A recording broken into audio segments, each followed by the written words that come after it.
এবার মায়েদের ওটা গেল, বাবাদের ডান দিকটা অর্থ, বিষয়, ঐশ্বর্য। যে পুরুষের অর্থ নাই সে পুরুষের, তাই না? দেখবেন ডান গানে আছে, যে পুরুষের ধন নাই, ধন মানে অর্থ, সে পুরুষের। তাহলে ডান দিকে আমাদের স্বামী হলো ঐশ্বর্য, অর্থ, আর বাম দিকটাকে যাকে সমর্পণ দিয়ে করে দিয়েছ, যদিদং হৃদয়ং তদিদং হৃদয়ং, বিয়ের সময়, তাই না? যা, জয় শ্রী রাধে। তাহলে আমাদেরও ডান দিক বাম দিকে লোক আছে, তোমরা যেরকম অর্ধাঙ্গিনী আমাদেরও তাই। তাহলে মহাপ্রভু এদিকটা কি আর এদিকটা কে বোঝা গেল? মায়েরা বলো, আমার বৈষ্ণবগণ তো আস্বাদন করছে, এরা তো জানা মানুষ গো, কারণ নয়ন দেখলে যাই করছে না কৃষ্ণ ভক্ত হয়েছে কিনা, বদন দেখলে বোঝা যায় এক একজন ভাগবত চূড়ামণি সব। কিন্তু মা তোমাদেরও তো জানতে হবে রে, নালে এই সঙ্গ যে থাকবে না মা, এই জন্মে পেয়েছে, পরজন্মে কর্মদোষে কোন সঙ্গে যাবে মিশে, কে তা বলতে পারে বাবা?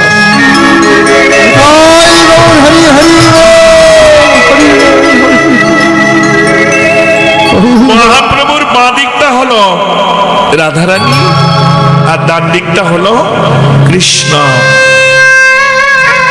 মায়েরা ঘোমটা কোন দিক থেকে দাও? আস্তে ছোট্ট করে হাত ধরে রাখ, বলো মা দিক থেকে। তাহলে আমি কি গাইলাম? আমি দেখালাম কোন দিক থেকে, বোঝা গেল? এই যে মাথায় বাঁ দিক থেকে, আমি তো ডান দিক থেকে দিতে পারতাম, যদিও ঘন্টা টমটা এখনকার দিনে খুব কমে গেছে, সব 90 উঠে রেখার অবস্থা, সবার তো না, তাই না? যাক, আর বাজে কথা বলবো না। তাহলে বাঁদিক থেকে ঘন্টা দিয়েছে, কে দিল? বাঁদিকটা কে? তাহলে ঘন্টাটা দিল কে? এবার ডান দিকে কে আছে? সেও কি করবে? যখন ঘন্টা দিয়ে মান করে বসেছে, তোমরা যেমন মান যদি করো, বাবারা কি করে? তবে যেটা তোমরা মান করো ওটা মান না, ওটা কলহ। মান শব্দের অর্থ হলো প্রগাঢ় অনুরাগ, গভীরের ভালোবাসা, যে ভালোবাসাকে ভেদ করে পর্যন্ত গোবিন্দ যেতে পারছে না। বৃন্দাবনে গিয়ে পাবে, দেখবে এখন ভালোবাসা কাকে বলে। আমরা তো ভালোবাসা করি, তাই না? দুদিনের এটা ভালোবাসা নয়, এটা কামের নেশা। দুদিনের চরিতার্থ হলে কে কার বংশ ফুল ধরে টানাটানি করে। হরে কৃষ্ণ বাবা। যা, এখন এদিকে যখন ঘোমটা দিয়ে বসেছে, এদিকের যে ছিল সে কি আর স্থির থাকে? সে তখন বলল, কি হলো এমন করে বিমুখ হয়ে? এতক্ষণ নাম করেছো, আমি আসতে পারিনি বলে তাই বিমুখ হয়ে বসেছো, অভিমান করে। শোনো, তুমি যদি অভিমান করো আমিও জগতে জানাবো, কারণ আমি হচ্ছি তোমারই দাস। তুমি যেমন আমাকে বলেছো আমি তোমার দাসী, তেমনি আমিও বলছি আমিও তোমার দাস। এই চরণে কে না দাস? সবাই আমার দাস হয়েছে, কিন্তু আজ আমি বলছি রাধে, আমি তোমার দাস হব। এবারে আপনার বাম পদ ধরিয়া আপনি সাধে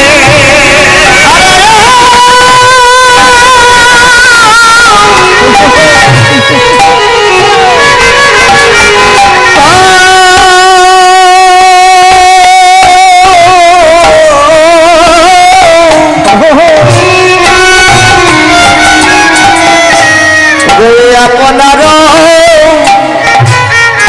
বামে পদ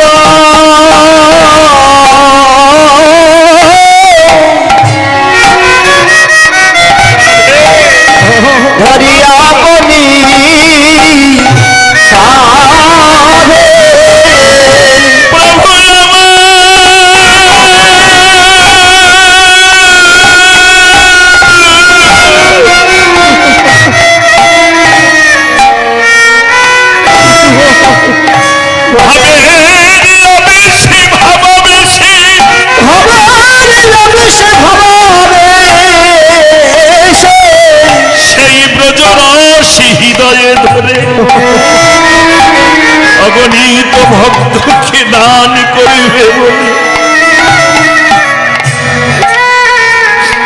লীলাময় গৌর হরি জানিয়ে দিল ওগো আপনার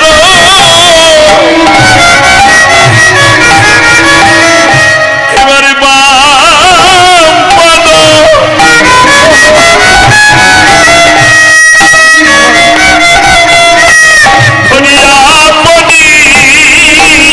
সাধে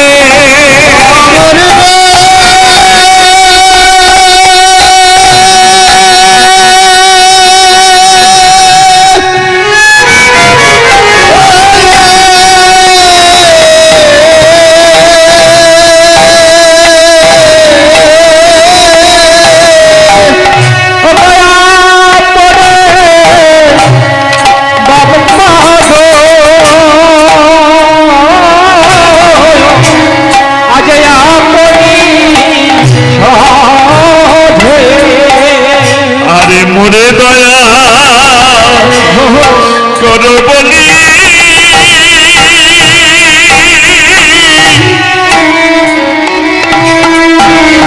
প্রভু হাসে নয়ন জলে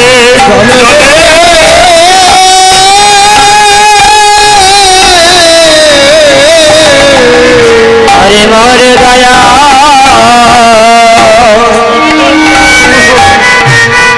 কর বলি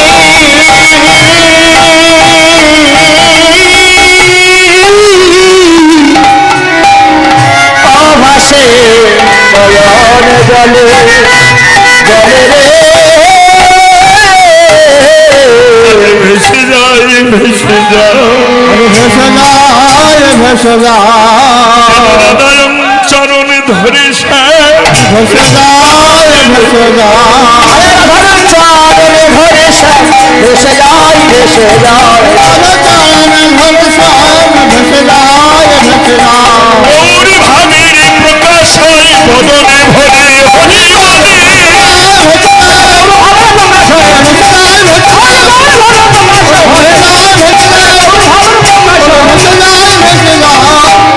ভেসে যায় ভেসে যায় বড় দয়া কর বলি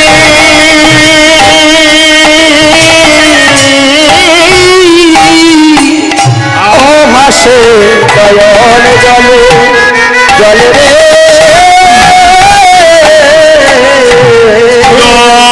ভাবে আজি হল বিভোর হল বিভোর এই ভাব কোন ভাব এই যে ভাব মহাপ্রভু শ্রী অঙ্গে যা প্রকাশ হচ্ছে যা অগণিত ভক্ত দর্শন করছেন বৈষ্ণব পদকার তিনি এক পাশে দাঁড়িয়ে বলল এ ভাব সে ভাব নয় এ ভাব সেই ব্রজ ভাব এ জীবনে যার যেমন ভাব তার তেমন লাভ রাগ করিস না মা নাম সবাই করি কিন্তু নাম তো কজন পারি বাবা আগে নাম নয় আগে নাম সাধুগুরু চরণাশ্রয় করে নয়নের জলে ভেসে তবে যদি করতে পারো না এই নাম তোমাকে একদিন নিয়ে চলে যাবে সেই নিত্য ধাম যে নিত্য ধামের নিত্য লীলা সাধুগুরু বৈষ্ণব নয় সরগোস্বামী আস্বাদন করেছিলেন রাধে রাধে পুরবের ভাবে আজি হওয়ালো বিভোর তোমরা কি ভাবছো মা আজ এসেছো আজ হরি কথা শুনছ আজ সাধুগুরু চরণে আশ্রয় পেয়েছ এত সোজা নয় এমনি করে কত জন্ম আমাদের যাচ্ছে শাস্ত্রে কথিত আছে যার আছে ঘটে তারই ঘটে বাবা যাত্রার ঘটে না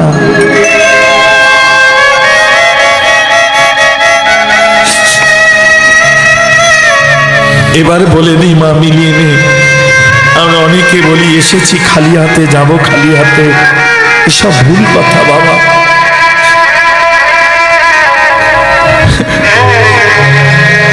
ভজন মার্গে এসব জানতে পারবে মনি ঋষি সাধু মহত্তগণ এখনো কুষ্টি বিচার করে বলে দেয় লক্ষণ কে কোন কুল থেকে আসে, কার গতি কেমন হবে। দেখবেন অনেকের বাড়িতে এরা করায়, গ্রামে অনেক পুষ্টি বিচার করে রাখে না, দেখবেন তারা ভবিষ্যৎ কিছু কিছু ইঙ্গিত করে দেয়। কোথায় পায় তারা? আমরা নিয়ে এসেছি ভাগ্য, এবার ভাগ্য নিয়ে মায়াময় জম্বুদ্বীপে খেলতে খেলতে যেদিন বেলা হয়ে যাবে, ফিরে যাব, সেদিন নিয়ে কি যাব? সেদিন নিয়ে যাব কর্ম। এই জগতে সবাই সবাইকে ছেড়ে দেবে, কিন্তু কর্ম তোমাকে কোনোদিন ছাড়বে না। কোন জন্মের কোন অপারদ্ধ এই জন্মে সে ভোগ করতে হচ্ছে। মহামান্য ভীষ্মদেব এই প্রশ্ন করেছিলেন কৃষ্ণকে মহাভারতে, যে 10 জন্ম পর্যন্ত দেখলাম, আমার তো কোনোদিন এমন নেই, তাহলে আমি কাঁটার উপরে এই সরসজ্জায় কেন? বল, তার আগের জন্ম লক্ষ্য করে দেখো, একটা সর্পকে তুমি আঘাত করে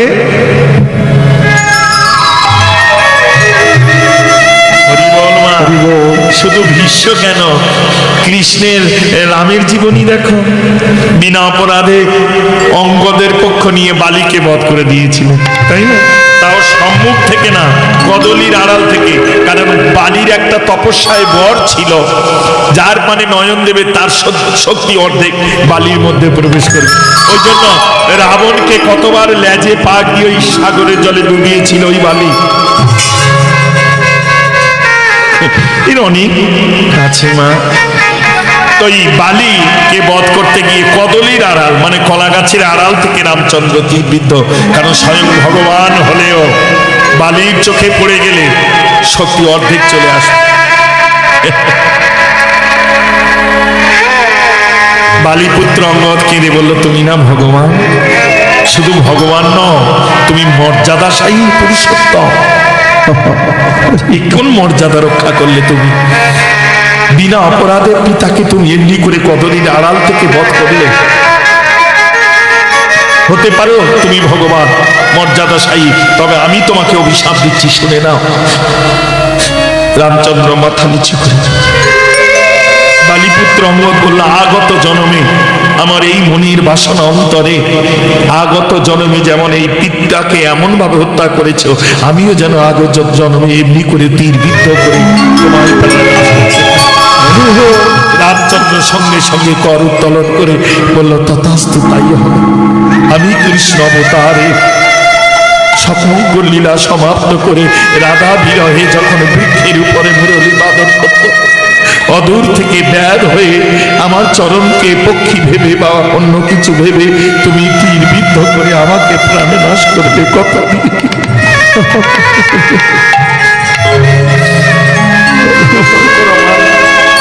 পাপ কেউ ছাড়বে না, কর্মন্ত্র প্রাণ রহে নাই ধরে, কর্ম কাউকে ছাড়বে না। ওই জন্য ভগবান বলেছেন, কর্ম করো, ফল আমি দিয়েই রেখেছি, করে পাওয়ার নাম কৃপা, চাইতে হয় না।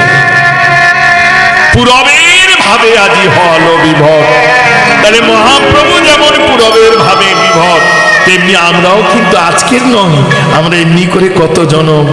কারণ শাস্ত্রে তাই তো আছে, 4 লক্ষ বার মনুষ্য জনম, তারপরে তো 80 লক্ষ জনম ওদিকে আছেই। কে বলতে পারে এর মধ্যে হয়তো সেই ব্যক্তি বসে আছে যার 3,99,999 বার জন্ম হয়ে গেছে মনুষ্য। তাহলে তার ভজন আর আমি সবে পশুকুল থেকে এসেছি, আমার ভজন এক হবে। ওই জন্য বাবা, সব মানুষ মানুষ না, দেখতে সবাই মানুষের খাপ, কারোর মধ্যে ব্রাগ্য আছে, কারোর মধ্যে সিংহ আছে, কারোর মধ্যে আছে সাপ। তবে 4 লক্ষ বার জনম ঘুরতে ঘুরতে ভূমিতে ভূমিতে কোনো ভাগ্যবান জি এই সাধু গুরু চরণে পায়ে কৃষ্ণ ভক্তি লাভ।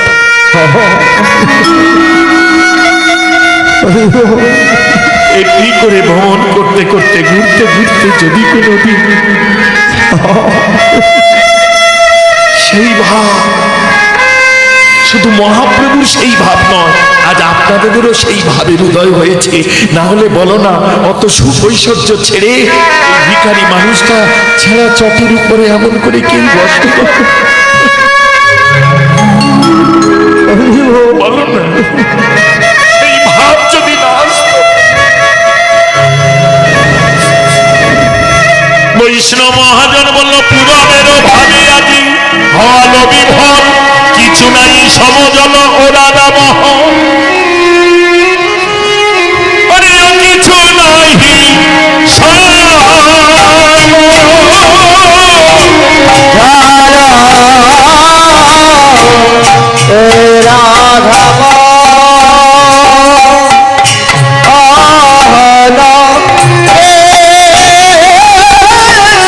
কিছু নাই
জয়নিতাই। এবার সবাই মিলে চলো মনের আনন্দে সেই মধুরা বৃন্দাবনে গৌরঙ্গে যে ভাবের প্রকাশ সেই লীলা সাধনে। রাধা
সনাতন ভক্তর গুণা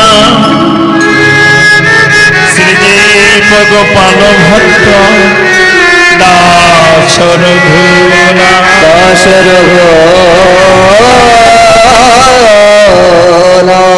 এই ছয় গোসাই জনে ব্রজে কইলে নিবাস ব্রজে কইলে যা হইতে নিত্যলীলা হইল প্রকাশ হইল হইল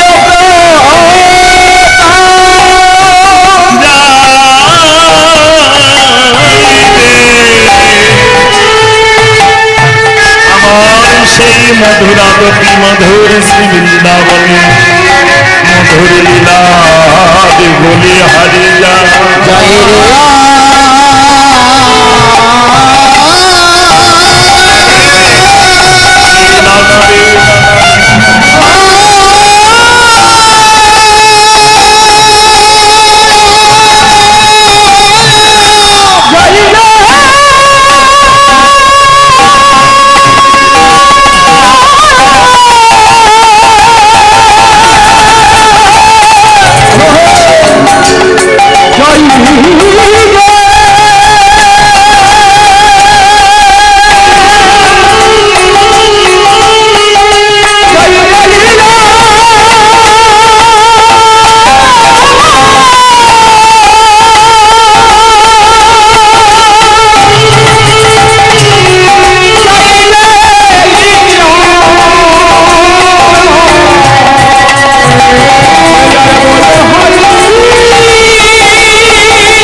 লীলা হয় মানব লীলা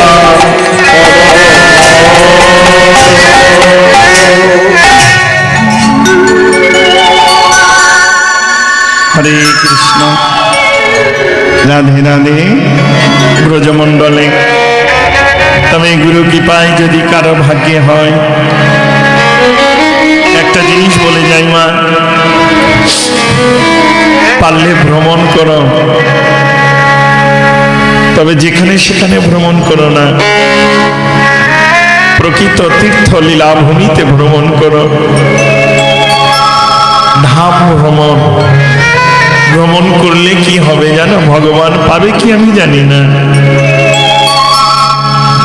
কারণ আমি তো রাধাকুণ্ডে আছি সখীচরণ বাবাজির আশ্রম বৃন্দাবনে রাধাকুণ্ডে ভ্রমণ করলে একটা জিনিস হবে মা এই তোমার মাথার উপরে যে ভ্রমগুলো চেপে আছে না আমার আমি তো বিষয় বৈভব এ কোথায় গেল ও আমায় দেখবে সে আমায় এই ভ্রমগুলো দূরীভূত হয়ে ওই ধাম তীর্থে শুদ্ধ বৈষ্ণবের পদধূলি পেয়ে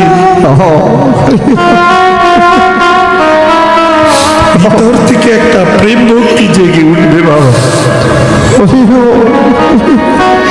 আর এই প্রেম ভক্তি অনুরাগে যেখানেই আপনি থাকেন না কেন সেখানেই যদি তাকে আহ্বান করেন সে বৃক্ষতলে বাস হলেও সেখানেই ভগবানের করুণা কৃপা তুমি পাবেই পাবে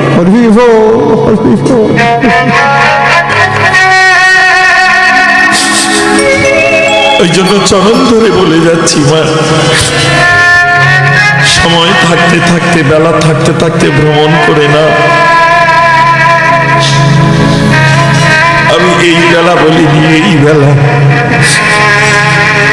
যৌবন থাকতে থাকতে এই চরণে যৌবন চলে গেলে আর হবে না। দেখবে এমনও দিন আসবে তো, এত বড় বাড়ি করেছে মজুমদার ঘর, এমনও দিন আসবে ওই উপরে ওঠার শক্তি বা ক্ষমতা আর থাকবে না। কই বাবা এসো উপরের তলায় থাকবেন না, আমার এই নিচে এত কিছু আহার করছো তো, এমন একদিন আসবে, এমন একদিন আসবে খাওয়ার আগেই ছেলে মেয়েকে বলে বাবা আমার ওষুধ চাইলে দিবি বাবা। এত কিছু আহার করছো তো, এটা আনবি, ওটা করবো, এটা খাবো, ওটা করবো, তাই না? এমন একটা দিন আসবে সেদিন ওই ওষুধ ছাড়ার কিচ্ছু। রাধে রাধে। নিবেদন করছি মা, সময় থাকতে থাকতে রাধারানীও বলেছিলেন সখীরে জীবন থাকিতে বধুয়া পাইব যৌবন মিলানো ভাব। হয়তো কাঁদছি, বধূ আসবে, কোনো না কোনো দিন আসবে, কিন্তু জীবন থাকতে বধূ পেয়ে লাভ কি যদি যৌবন চলে যায়? বললো সে কি? বললো হ্যাঁ রে, বধূ এলো আর আমার করের যৌবন নেই। বলতো আমি কি দিয়ে সেবা করি? নয়নের যৌবন হারিয়ে গেছে, অমন ভুবন মোহন মূরতি আমি কেমন করে নয়নে হেরি বলতে পারি? লক্ষ্য করো মা, ওই জন্য কৃষ্ণ ভজনের শ্রেষ্ঠ সময় হলো যৌবনকাল। বাল্যেতেও হবে না আর বার্ধক্যে তো হবেই না। তবে বার্ধক্যকালে ভজন করলে শুধু পারে যাওয়ার কথা বলে, ঠাকুর আমায় তুলে নাও। বৃথা কেন ভাবছো তুমি? জন্মের দিনেই তোমার মৃত্যুদিন ধার্য হয়ে আছে। এবার যা কর্ম তুমি করে যাবে তা এক এক করে অক্ষরে লিখে রেখে যাবে। এবার যখন লীলা সংবরণ করে মায়াময় জম্বুদ্বীপ থেকে তোমার পরমাত্মা চলে যাবে, আত্মা চলে যাবে, এই কর্ম অনুসারে তোমাকে আবার পুনর্জন্ম হবে ধরাতলে। আমরা যে যে কর্ম করে যাব তাকে সেই কুলে গিয়ে জন্ম নিয়ে আবার কর্মভোগ করতে হবে। কিচ্ছু করার নেই বাবা। জয় শ্রী রাধে, জয় শ্রী রাধে। অনাদি নারী গোবিন্দ ধেনুবৎস রাখালগণ নরতনু ধারণ করে, ধেনুবৎস রাখালগণ। তবে আরেকটু বৃন্দাবনের সৃষ্টি থেকে বলে দিই। হ্যাঁ, বৃন্দাবন, এই যে বৃন্দাবন ধামে যে মা আজকে রাধা গোবিন্দ লীলা করছেন, অনাদিকাল ধরে যে লীলা হচ্ছে, এই ধামের সৃষ্টি কবে? আগে এটা বৃন্দাবন ছিল না, বলে দিই একটু, আস্বাদন করো, শুনে নাও মা। যেটা আজকে আমরা 84 কোষ বৃন্দাবন ব্রজমণ্ডল বলি, পরিক্রমা মার করে আছি, এর নাম ছিল আগে কেদার বন। এর নাম ছিল কি? কেদার। কেদার রাজার একটি মাত্র কন্যা ছিল,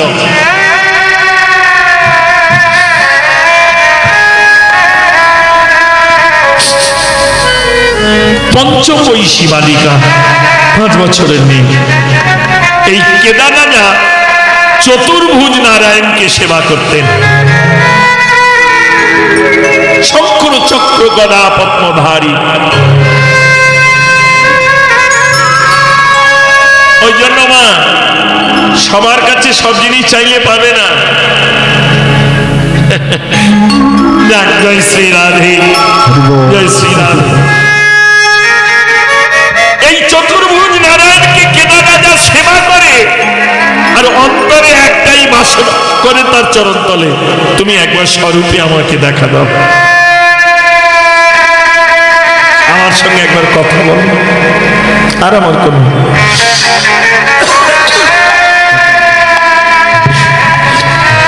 হরে